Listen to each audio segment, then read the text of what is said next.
Good day to all our esteemed participants and listeners.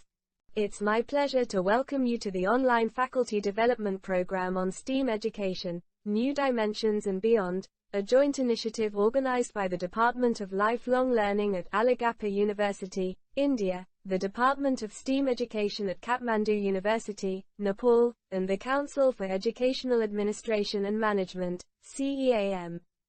Running from September 23 to 29, 2024, this program is a testament to the global commitment towards advancing STEAM education for the betterment of our educational systems. To highlight the importance of today's session, I'd like to start with an insightful quote: "STEAM education is the key to preparing our students not just for the jobs of tomorrow, but for the challenges of today. It fosters innovation, creativity, and critical thinking, equipping learners to solve complex problems in a rapidly changing world." This thought sets the tone for our discussions and emphasizes why embracing STEAM education is vital in shaping a brighter, more adaptable future. We are also honored to introduce our distinguished resource person for today's session, Dr. Pratiksha Dixit, Principal of Springfields, Moradabad, Uttar Pradesh, and Secretary of CEAM. Dr. Pratiksha will be leading us through a thought-provoking discussion on real-world applications of design thinking and its benefits for student development. With her extensive experience and insights, we are sure this will be a highly enriching session. As we proceed, I encourage everyone to be patient listeners and to engage proactively during the Q&A segment that follows. Your active participation will undoubtedly make this session even more meaningful. Let's dive into this exciting journey of learning. Good morning to all the esteemed officials, resource persons, and all the dignitaries along with the participants who are present over here for today's session. And I appreciate your spirit of being present even on Sunday today to attend this session. So thank you so much for joining today. And without any delay, let me start my presentation, which is on design thinking, its relevance for the students' development and in our daily life activities. So we can see the best way to have a good idea is to have a lot of ideas. So where from these ideas come? How we are, going through all these ideas to arrive at a conclusion and to create something new, something innovative. So design thinking is essentially a problem-solving approach specific to design. And we must have gone through several sessions during this FDP about design thinking. So it involves assessing, known aspects of a problem and then identifying the more ambiguous or peripheral factors that contribute to the conditions of a problem. Then only it would be able for us to solve it out. So we can say that it is an iterative process in which knowledge is constantly being questioned and acquired. So it can help us redefine a problem in an attempt to identify alternative strategies and solutions. So what all we can say is, let me show this slide first. You can see a lot of words spreaded over the screen, that is interest, innovate, ugly, learn, project, STEAM, challenge, prototype, innovate, and so many words we can see here. So what does it mean? Or if I ask you to give a few more words besides what is mentioned on the screen, so what would you say? Can you please mention in the chat box, few of you? So I can't see the screen, so I request Shrikuti ma'am to please read it out in between if any responses there on the screen in the chat box. What else comes to your mind when we talk about design thinking?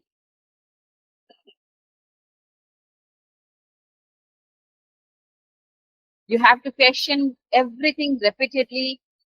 I'm talking about the process of design thinking, because see, when we are attending this FDP, that itself is a process of design thinking, an aspect of design thinking. We are questioning ourselves every day, repeatedly. We are asking why. this W. That is why very important we are using it.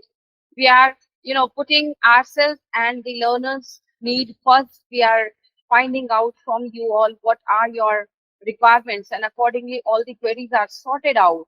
Then we are ensuring that we are able to solve the right problem.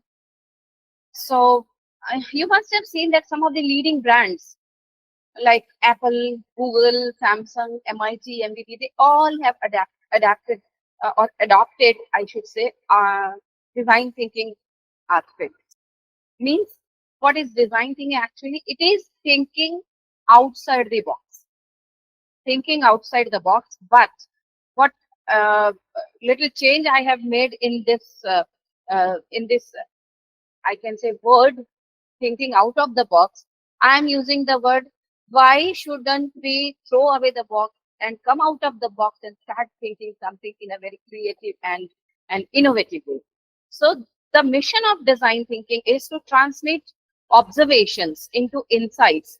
First we observe the things, then we transmit it into insights, and then those insights are, converted into products and services that improves our life. So it is applicable in every sector of our day-to-day life, whether it is commercial sector, whether it is education sector, whether it is business, everywhere, knowingly or unknowingly, we are using design thinking concept. So more than anything, design thinking is a mindset with associated processes and tools which uncovers and addresses real user needs. So if we syllabalize these two words, design and thinking. So design itself consists of assumptions, rectifications, eliminations, synthesis, prioritization, approximation, and finally the most appropriate one is selected. And what is thinking? It's a process. It's an abstract word. That is what we are doing actually while thinking is we are implementing, assessing, replanning, redoing, and finally freezing the one idea which we have selected during our design. So there are 4 pillars of design thinking. That is empathy, that is understanding the problem. Then collaboration, that is analyze interest, analyze the interest of the people, then interpret, and then plan accordingly.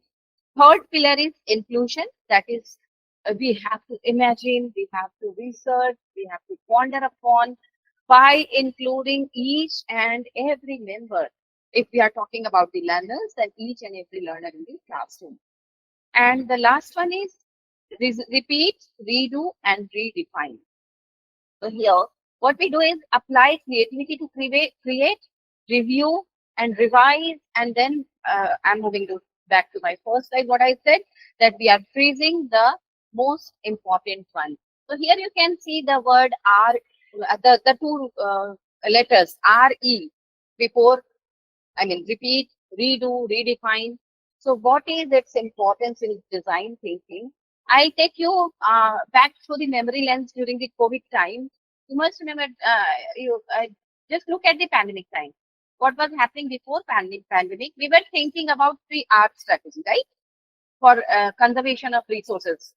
I'm just giving an example of conservation of resources.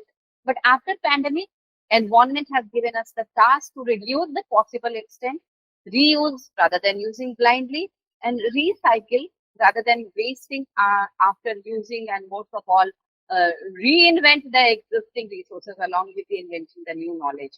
So we are, pondering upon the 4 R's now. Reduce, reuse, and recycle existing earlier. Now we are using one more word, that is reinvent. So when we talk about conservation of thought process in the same way of 21st century educational designers, who are the designers? The teachers, the students, the administrators. Each and every one of us is a designer. Even we can't leave behind the very poor people in our society. For example, the kabadi wala or the rickshaw puller or the shoe mender. Everyone is using mobile phone or the design thinking process in one or the other way. So this 4R policy, that is reduce, reuse, recycle, and reinvent. So how we are doing it? along with a lot of assumptions, along with a lot of selections, reductions, planning. Now we are using reword with these, that is replanning, redoing, reconsidering, resynthesizing, recreating, retesting. So design thinking is also called as solution-based thinking. I mean, solution-based thinking or teaching learning process, or outside the box thinking. It's logically consistent mindset or an approach to learning and I can say problem solving. So how we are doing it? Uh, say work upon rapid models or trial-based solutions by ideating various possible or impossible solutions. Then narrow their number by applying, convergent thinking. And lastly, select the best one solving impossible. I mean, best approach after selecting that. The main thing is learning from mistakes, right? When we are embracing a new mindset, then and new mindset, what do we mean by new mindset? It's a growth mindset, reflection, learning from failures. Then we become designers. So let us see the next slide. Here is a design thinking or not design thinking. I'm going to show you two slides. This is slide A, where some of the people are sitting around the table.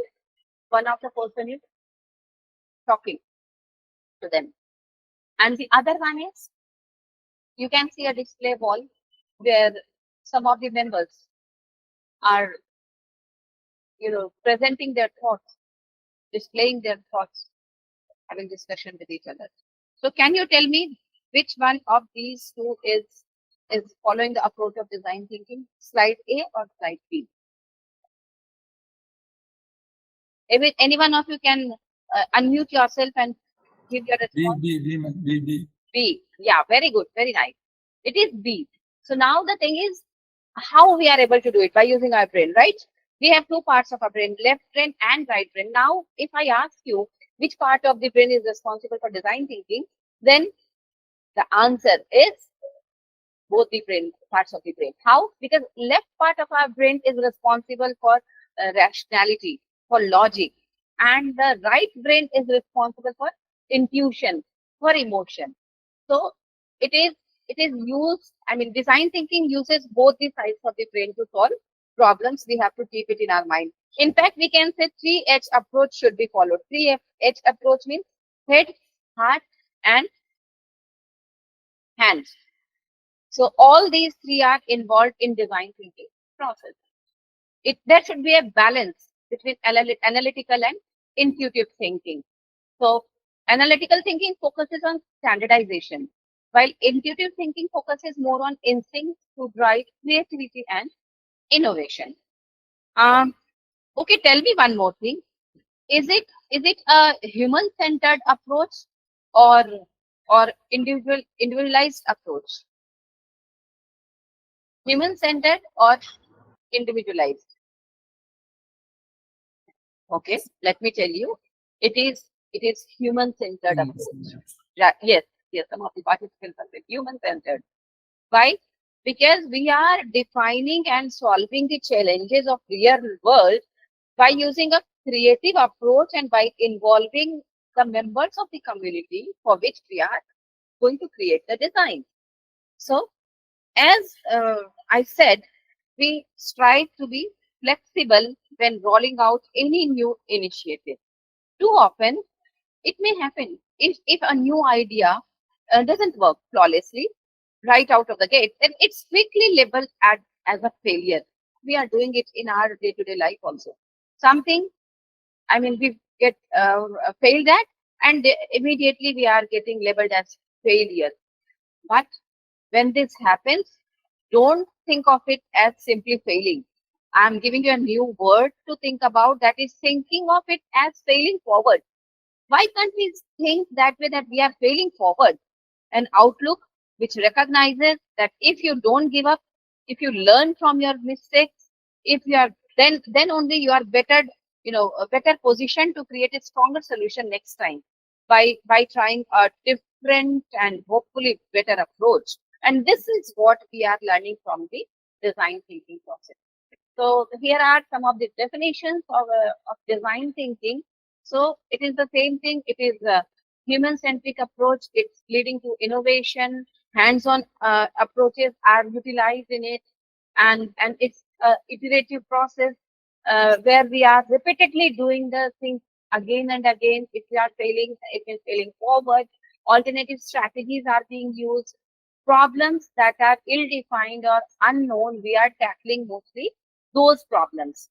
So it is a process applicable to all walks of life, having, leading us to innovative solutions by means of empathy, experimentation, by making decisions. So instead of relying only on historical data or making risky bets, we are using instinct instead of evidence. That is the base of design thinking. I'm again asking the question. Let's be thoughtful first. Please pick one deal. One $10 voucher is given free and one $20 voucher is given in $7. Then what would you opt for? One $10 voucher is given free, one $20 voucher is given in $7. Okay, let me keep you thinking, and I'm just giving one more option. So one $10 voucher is given free plus $1, and one $20 voucher is given in $7 plus $1. These are gift vouchers you are given free. So now your thought process has been diverted, or I can say distracted to some other direction, right? And if I ask you to pick one deal, you may be confused, you may be in a dilemma, you may start thinking in some other way. So let's be thoughtful first. My question is, according to the text, what has been mentioned in the previous two slides, what effect does the word free have on consumers' ability to make decisions? 4 options are there. Please mention your option in the chat box. It prevents them from making decisions. It slows down their decision making. It makes their decisions more thoughtful, and it makes their decisions less thoughtful. What's your answer? You can unmute your mic also. I request Shrikuti ma'am to please read out the option if any posted in the chat box. Ma'am, two response came from the participant side, that is B. B. It slows down their decision making. Fine. Then D. It makes their decision less thoughtful. Now let me come to the point. See, actually, it is slowing down our decision, right? But see, if you have gone to the market, you have to buy. Then ultimately, you have to arrive at a decision. You can't come back without buying the thing, isn't it? If I tell you, just joking apart, if you are going back without any, item, then you may get scolded at home, either by your wife or your husband. Just kidding. So it makes their decision more thoughtful. Why? Because then you have to decide then and there. Then what will you do? You'll start thinking in that line. If I go for the first option, these all will be the consequences. If I'll be going for the second option, these are the consequences. I mean, second slide. This way, that's what I was telling you. We have to keep on thinking. We have to collect the ideas which are generating in our mind. And then we have to select the best idea. Then what do? We select the best idea, which is according to our conscience, it is the best idea. And then we go for that. So it makes their decision more thoughtful, because by using design thinking process, people start thinking in a different way. Another thing I would like to tell you is observation is the key. It leads to thinking, and thinking leads to design. You can see the 3 pictures over here. Invention of telephone or kettle, invention of steam. The other one is Eureka, given by Archimedes. And the first picture where you can see the apples and someone is sitting under the tree. Who is he? Newton, right? So these 3 pictures tell us that observation leads us to inference by passing through a learning adventure, which the ultimate product, the inference or the creative design, which is produced at the end, is very, very innovative, is something new, is something useful from the point of view of the audience or the community members who are kept in mind before preparing that model or before doing that invention. So, as I said, observation leading to inference. So, we, the educators, have to develop this uh, practice or habit of being a keen observer and then coming to the inference. So, you can give this type of pictures to the students in the class and you can ask them, observe this picture and jot down 3 inferences based on that. And same way, the other picture here also, you can scan your or write your observations in chat box, examine and write your inference in the chat box, and see the most important and interesting thing is that no answer is a wrong answer. No answer will be labeled as a wrong answer because open-ended questions are there, wherein all your observations would be correct, all your inferences would be correct because there is no hard and fast rule keeping in view the uh, you know and questions ending in a single answer. So if I talk to you about the toothpaste factory problem, you can see here a box is you can see a box here blown away by wind. So what does this wind represent here? It's our thought process, our mind, which is blowing away the box. As I said, don't think out of the box, but throw away the box, come out of the box and start thinking in an innovative and new perspective, new way of thinking. So let us talk about design thinking. Is it present all around us? As I was telling you, you can see a few pictures over here. Such solutions you can see at each and every corner in our society when you come out of your house. You can see, mostly in India, and we call it Jugaad technology. Am I right? See the first picture. See the second picture, how the mobile phone is kept inside. What is the shape of the pocket in which the mobile phone is kept? The third picture where a vegetable vendor is using a simple machine to make his work easy. The fourth picture where a cycle rickshaw puller is utilizing the box which is used for milk, drinking milk, Amul and the other. It has been cut in such a way that it is being utilized as a seat for the students to take to the school, right?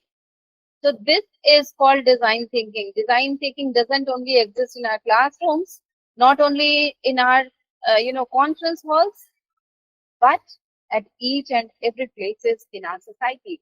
Some more examples of jugaad I can tell you. Necessity is the father of design thinking. You can see the first picture, how a teacher is using this bulb to use, to disseminate the knowledge to his students. Second one, a common man lying on a bench. His tummy is bulging out. How he has utilized his tummy to have a sound sleep. And the third one, a pressure cooker is being used by using, a pipe and a screwdriver. A vendor is using it. So we can see that Jugaad technology or design thinking is present at each and every place around us. One more example one more slide I have added over here. A chemistry teacher in Pune during lockdown time. How the teacher is using the design thinking process while teaching or taking online classes. And here a faculty setting the camera for top view capture to do a live art class. All these pictures I have taken from online COVID-19 time lockdown. So isn't it very much visible from these slides that design thinking is being utilized by each one of us, whether knowingly or unknowingly in our day-to-day life. So now question arises, why DT? By design thinking as a model for reframing methods and outcomes. Design thinking reconnects educators to their creativity and aspirations for helping students develop as deep thinkers and doers. Now, how can we do it? Who are the people who are using design thinking approach? And what kind of mindset they should possess. So here is optimism. In the beginning, if we give up, we are not the optimistic people, we should not think about design, which is not a case in general. Then human-centered approach. We should have empathy. We should have compassion about the. I mean, for the requirements of each and every. Embrace ambiguity. The same thing which I said earlier. Failing forward. Ambiguity will be there. Nothing clear in this changing world. Change is the only constant at present. Then we have to embrace ambiguity. Learn from failures. Forward concept. Make it. Iterate. Iterate means try again and again. And collaborate. Collaboration is very, very important point over here. I'd like to say, give a few seconds for this point. Have you heard about constructivism approach we are using, we the educators are using in our day-to-day life when we are going to the class for teaching? The constructivism approach is almost same to design thinking, but this traditional approach, how it is different from the design thinking process, I will discuss in the next slide, some of the slides further. So there a group of students are given a task to work upon. They start working as a team. Each and every member is motivated to participate in it, and the ideas generated by all of them are collected. Working upon those ideas, the best idea is selected, and an inference is drawn based on that idea. But then it's not stopped here. Then the next step is testing, retesting, again and again testing, and if there is any fault, anything which needs to be revised, we come back to the previous step. If not, back to the previous step, and in this way, we can skip any step here and jump to the next if need arise. So here what we are doing, we are promoting teamwork. Collaboration. So design thinking requires a certain mindset to ensure successful applications. And they are, in the beginning, the answer won't be clear from the start. And even though this is not comfortable, it allows for unexpected solutions. You have to be ready to accept those unexpected solutions. It may be failure, it may be a success, whatever it is. And it is okay to fail. Failure is an incredibly powerful tool when it comes to learning. Why don't you use as a stepping stone to go ahead? Stop talking and start making. As I said, make it. Design thinking relies on the power of tangibility. If we are lost in our abstract world, then we won't be able to utilize the exact, the purpose of design thinking. Human focus, as I said, the people you are looking to design for are ultimately your path to innovate solutions. So by learning and iterating, there is a greater chance of generating successful solutions. I'll not explain this slide in detail. It is self-explanatory. Living design, thinking every day.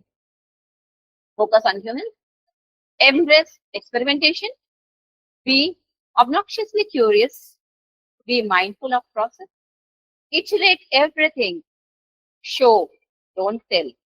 Inspire and be inspired. Because you have to energize yourself also if you are going to share it with the others to move them as well. Fish and teach to fish. Means never get too far from the innovations, but never miss an opportunity to teach an innovator. Means keep on updating yourself. Learn and let others learn. And words matter. Use simple language and terminology that derives the behaviors you want. Watch them spread. So now I'll tell you what is unique about design thinking process. Some of the points already been discussed. Human-centered approach, highly creative, collaborative, iterative, hands-on or tangible approaches are utilized, and show, don't tell. So nowadays, learners also expect the same thing from their educators, from us the academicians, show, don't tell. And now Bloom's taxonomy is working over here. I'm not going to explain in detail about Bloom's taxonomy. You must have learned about it. So 2 slides will explain what design thinking is not and what design thinking is actually. So design thinking is not only for the creative people or product designers. As I said, it is being utilized by each and every member of the community. It's not a narrow equation to aesthetics and crafts, but it includes both the sides of brain. It's not just a brainstorming session. It's not a one-day process where problems can be solved in 24 hours. It may take time. It's not an approach to replace analytical problem solving. We are using that problem solving method also in amalgamation with some other aspects, some other methodologies. A silver bullet for all types of problems cannot be used. So this is not design thinking. We have to apply different approaches for different types of problems. So design thinking integrates 3 things.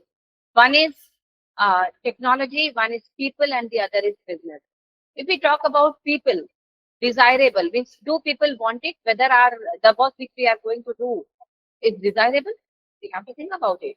We have to be patient and family centered, human centered, and then we talk about workflow, that whether this process which we are going to follow, which we are going to implement, is viable or not. Does it matter in the organization? And lastly, technology, whether it is feasible or not. Can it be done? So now, during this process, from people, when we have come to the workflow, we are utilizing the aspect of making ideas tangible by having empathy. Then we have started building to think. Then by continuous insight and iterations, we are becoming optimistic, having an optimistic mindset. And this is a cyclic process which goes on. So while applying design thinking, you have to continuously keep yourself moving around all these 3 aspects. And as I said, what are the differences between traditional thinking and design thinking approach? So traditional thinking is lots of reports and documentation is needed, whereas design thinking approach says show, don't tell. The traditional approach is scared of failing, but here we embrace failing, learn from failures, that is failing forward. Traditional thinking says certainty is key, whereas here we are embracing ambiguity. We are focusing on solution in traditional thinking, whereas we are focusing on human values in design thinking. We expect that we are getting it perfect at the, I mean, in the beginning, the very first time. Whereas in design thinking, we are iterating the process, means repeating the same again and again to get the perfection. And traditional thinking is talk about your ideas, whereas design thinking is create your own ideas by using innovative and creative process. So here, I'd like to ask, give you 2 examples of, applying design thinking process in our day-to-day life. Problem is, we want to talk to people that are far away, and solution, just to think about it. What we can invent? What invention can it be? Can you please unmute yourself and give an example?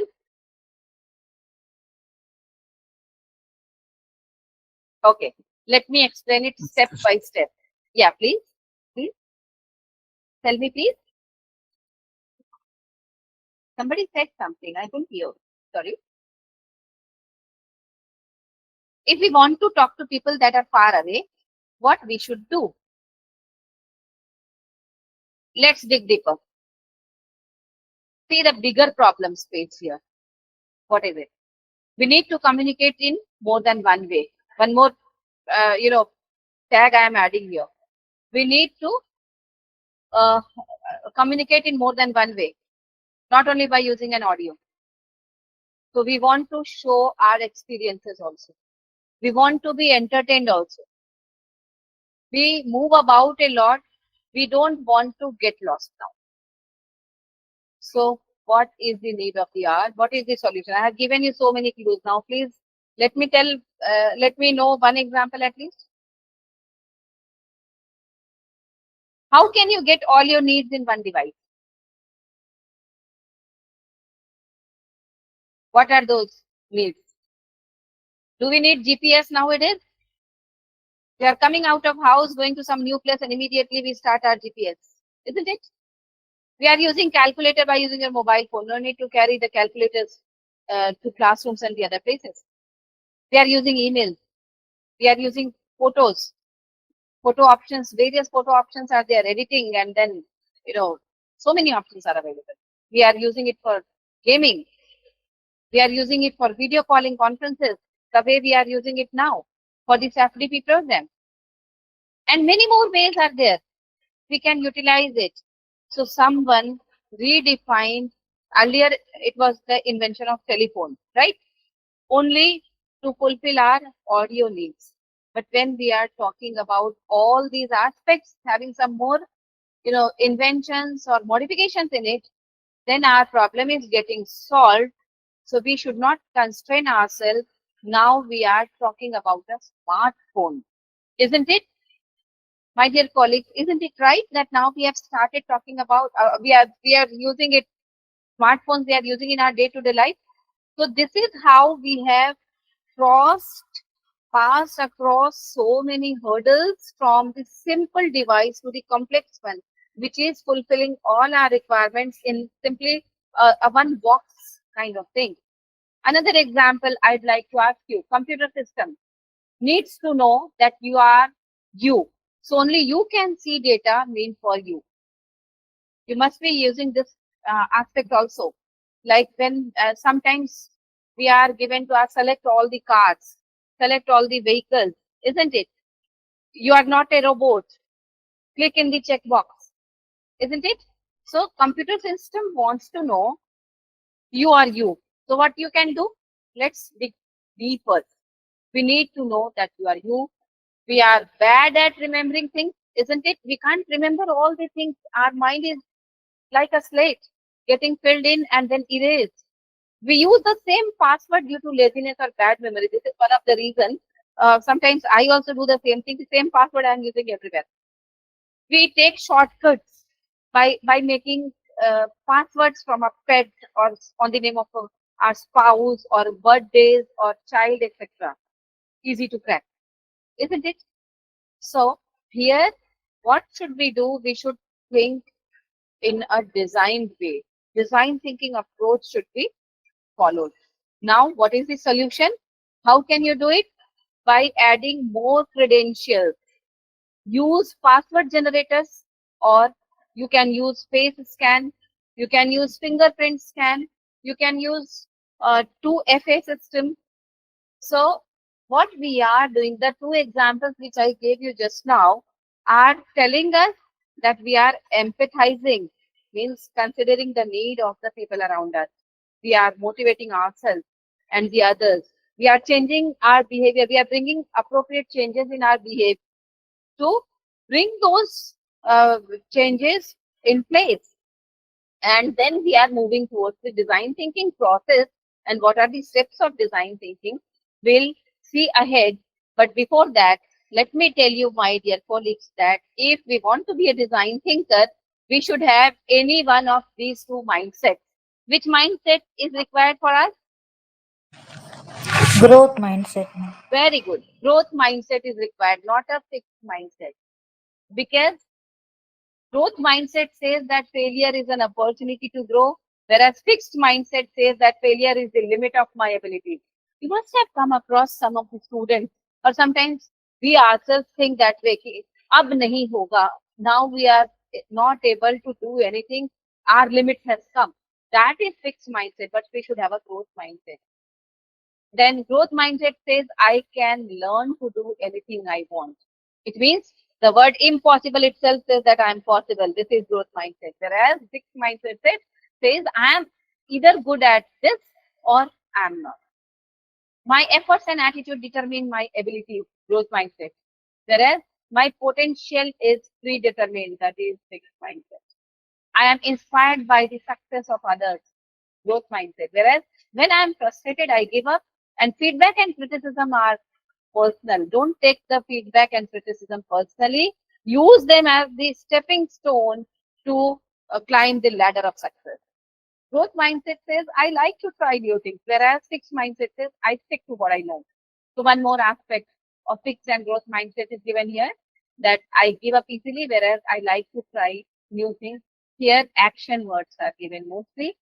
that I avoid challenges, I learn from feedback, I am either good at it or I'm not, but my mistakes help me grow. So this way we can develop a growth mindset in ourselves, and then the stage will come when we will start thinking outside the box. Why? Because our mind is free from criticism and from the other negative things, negative energy. So you have to make it a habit. So design thinking, what we have discussed till now is that design thinking process, it starts from understanding. The first step, understanding, where uh, we understand the problem, then observe the users, we develop empathy for the current situation and behavior of the user. Then we move on to define stage, where point of view of others matter, and by developing that point of view, we connect the challenges with users' empathy. And then we find ideas by working in team, as a team, in collaboration. And this is called ideating. Here, the most important process which is going on among the learners is brainstorming. And then we are moving on to prototype. Prototype means rapid ideas are collected, gathered, documented, and lastly, they are tested. Before testing, we select the idea which is best one. We test it. If the desired state is reached, it's all right. Otherwise, we go to we go back and select the other idea. This way, we arrive at a conclusion. So here you can see the 5 steps of design thinking roadmap. First is empathize. Empathize, that is personas, role objectives, decisions, challenges, pain points. Why all these points are mentioned? We are talking about the other people. We are talking about human-centered approach. Other people of the society, their personas, their role objectives, their decisions, their challenges, their pain points have to be kept in mind. And then we move on to definition, define. The second step I said first, define. Before that, empathize means we without being judgmental, we try to understand and interview people and shadowing. We come to the define point where we are talking about personas, role objectives, what all are the challenges those people are facing, what are the decisions we are making, and what are the pain points we keep in mind. Then we are moving on to the third step, that is ideate, means we are creating ideas. We are creating ideas with the help of the team. Then we are sharing those ideas. All ideas are worthy, diverse, converse, yes, and thinking, and then prioritize the ideas. Then we come to prototyping, that is mock-ups, storyboards, keep it simple, fail fast, iterate quickly, and then we move on to the last step, that is tasting, means understanding impediments, what are the problems, what are the hurdles, then what works, what doesn't work. Role play, here storytelling or role play approach is also important, and then we iterate quickly. So stage 1 in detail, empathy wheel you can see here, means observe, tune in, relate, connect, and reach out, keeping in view all these 10 points, that 11 points in fact. Observe, listen, relate, eye contact and connect, collect thought, gather inspirations and review constraints, reach out, apply 5 why technique. 5 why technique we'll discuss in the next slide. Discuss and rediscuss, confirm your impression. Then stage 2 comes define. So this is 5 why technique. You can see first thing is problem, means ran through a red light. This is the problem now. What should be done? Then you should apply 5 why. Like you ran through a red light, going to the office, getting late for the office. Then why? Late for work. Why? Woke up late. Why? Alarm clock broke. Why? Didn't check if it is worked or not. Why? Forgot to do it last time. So these whys must be kept in mind so that it will not be repeated. Same way, missed the bus. Why? Woke up late. Why? Slept late. Why? Back pain. Why? Excess work. Why? Office deadline. So these 5 why aspects is very, very important to know the root cause of the reason. And then stage 2 is defined. So here we follow 5W1H approach. 5W means who, what, where, when, and why. And 1H is how. So we should always keep these honest servants at our service, if we want to succeed in any of the area wherever we are working. So all these you can see on the screen. These are the questions we should ask ourselves while following the process of design thinking, or before creating anything new, or before inventing something new. If you are and see, by passing through these stages, by doing all these things, that is, who passing through, I mean asking these questions: who, what, where, when, why, how, about the design which we are going to invent or create, we are simplifying the process of creating this model without any flaw, without any error. And then third step arises, that is ideation. Means we are thinking about new ideas. We are redefining ideas. How? Differing judgment, going for volume, one conversation at a time, by being visual, by building on the ideas of others, stay on topic, encourage wild ideas. So this is what ideation says all about. And then this is one more aspect of ideation, an essential ideation tool, mind mapping. We are using in our day-to-day scenario when we are talking about the teaching learning process. If you are using mind mapping approach, it will make your classes more understanding. Teaching learning process would be easy, and the learning outcomes will be better, because nowadays we have started talking about learning outcomes by passing through learning objectives. Then fourth step is prototyping. Prototyping means it's not about getting right first time, but the best prototypes change significantly over time. Experimentation brings your ideas to life. Means when you are making prototype, you are prototyping, you are making your ideas tangible, converting them from abstract to tangible, learning while building them, and sharing them with other people. So even with early and rough prototypes, which may not be concrete, which may not be successful at the first step, you can receive a direct response and learn how to further improve and refine an idea. And then comes fourth stage, that is prototype. It's just your idea of what the future might look like. Show, measure, learn, react, and lastly, make. See, why I am discussing all these points?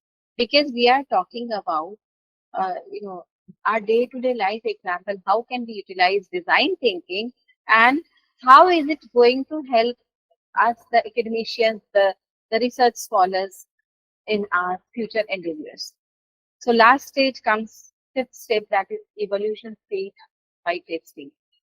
Time to move, identifying gaps, planning next steps, engaging others, building partnerships. So testing is not possible without ideating, without prototyping. So it's a cyclic process which go on side by side. So what do? We launch response, what worked or not, we find out, then we product successful or not. Then we see that product is struggling or not. Audience feedback is very important. What didn't work, the very important thing. And what are the challenges in implementing it? What are the challenges for the resource? What type of training is needed for this? And what kind of intervention while launching it is needed? So during all these things, we are revisiting the whole process.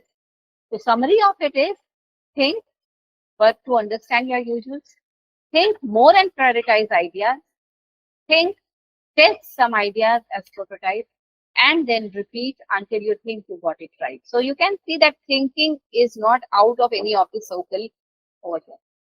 So we are using divergent and convergent thinking. Means we are diverging to create choices and converging to make choices.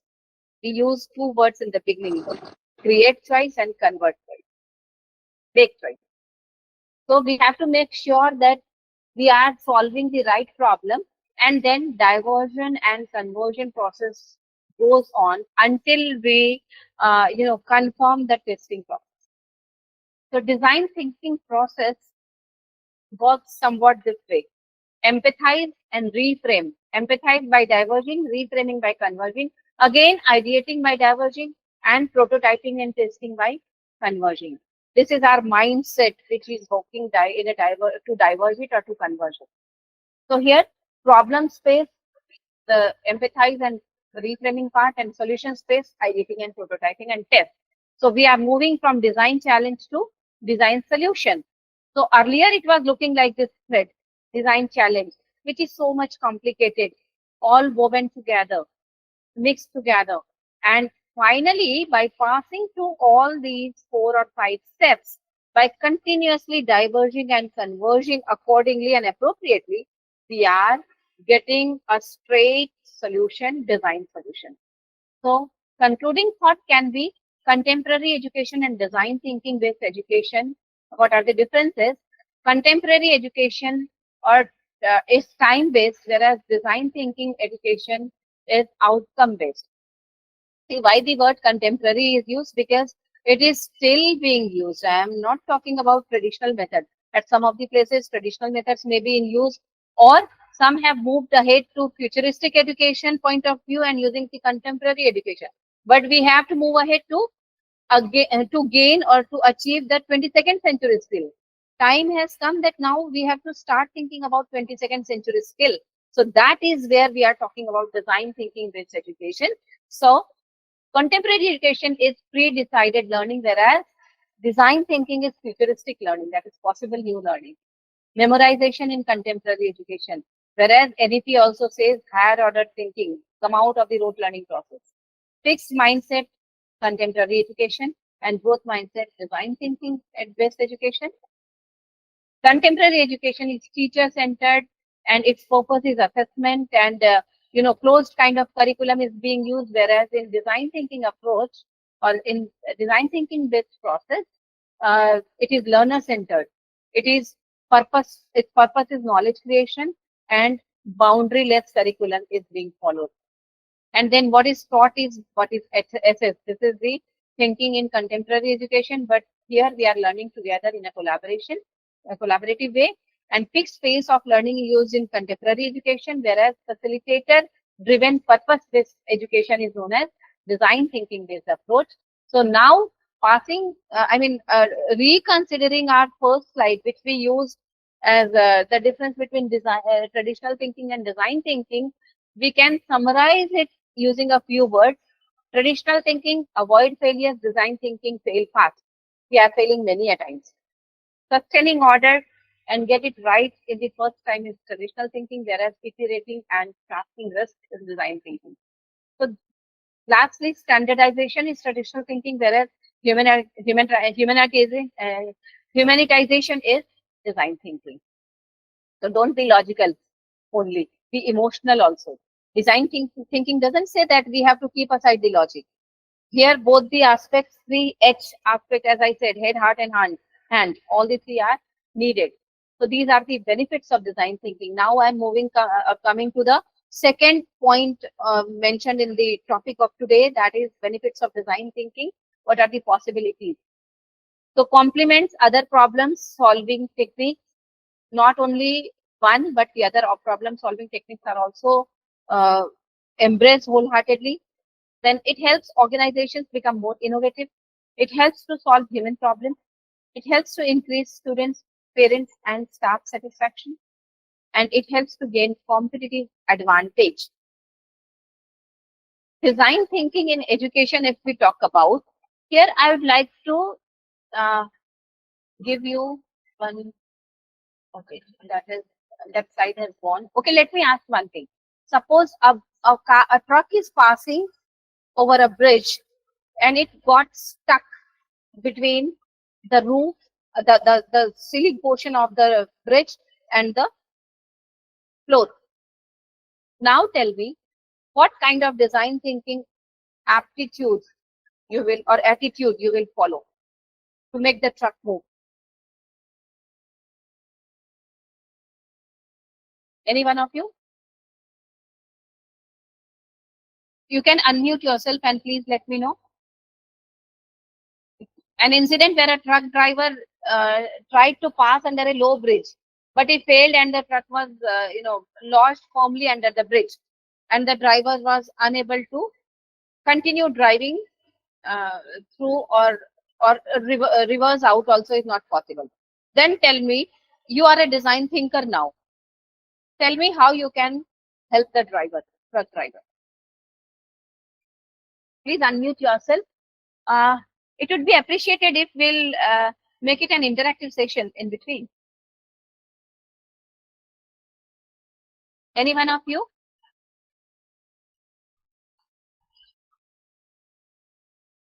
Come on, please. Ma'am, once more repeat, please. I can't understand you. Okay, I'll be a little slow. I am saying an incident occurred when a truck driver tried to pass under a low bridge, but he failed and the truck was lodged or stuck off firmly under the bridge. Okay. So the driver was unable to continue driving through, and he was not even able to reverse back. So being a design thinker, what approach you'll follow? What would be your attitude to help the truck driver to find a better solution?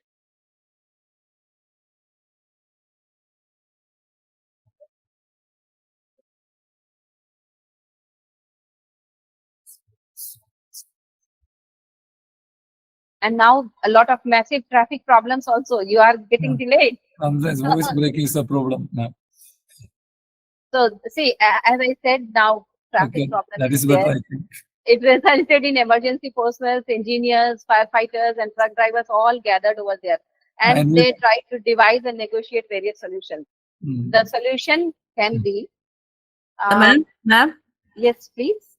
To remove the tire. No. Okay. Any other solution? If you remove the tire, how the truck will go ahead? Ma'am, puncture a tire, ma'am, or remove air from the tire. Nice. Very good. So then you just let the air out of the tires, not the completely, to the required amount, and to the absolute amazement of everyone, the truck driver would be able to solve the issue without any hassle. So this is called design thinking approach. Means thinking out of box, or rather throw away the box and come out of the box and start thinking in a new way, in a creative way, in an innovative way. So design thinking in education, the design process says empathy, interpret, imagine, plan, and test. But you can see that arrow is reversed back also. So this process cycle is user-centered, moving on in a cyclic way. And for education, we have to understand the needs of learners. We have to highlight the gaps in class for individual students to interpret, and how to imagine in a classroom, designing lessons of sequences to engage students.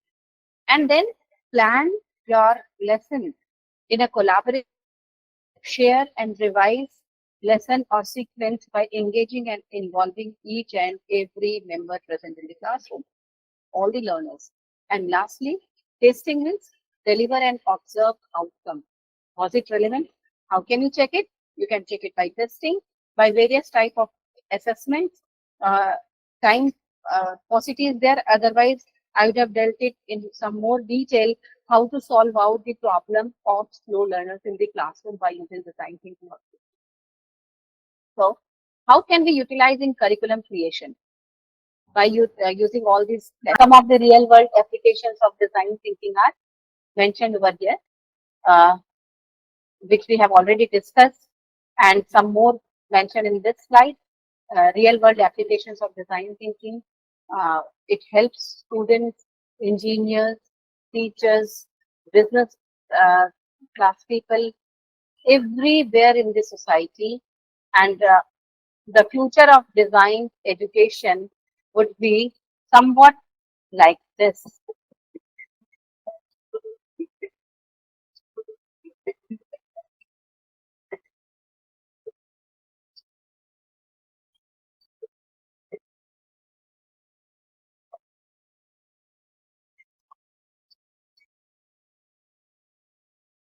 So this is all for today's design thinking implications, its implementation, and benefit for students. Thank you so much.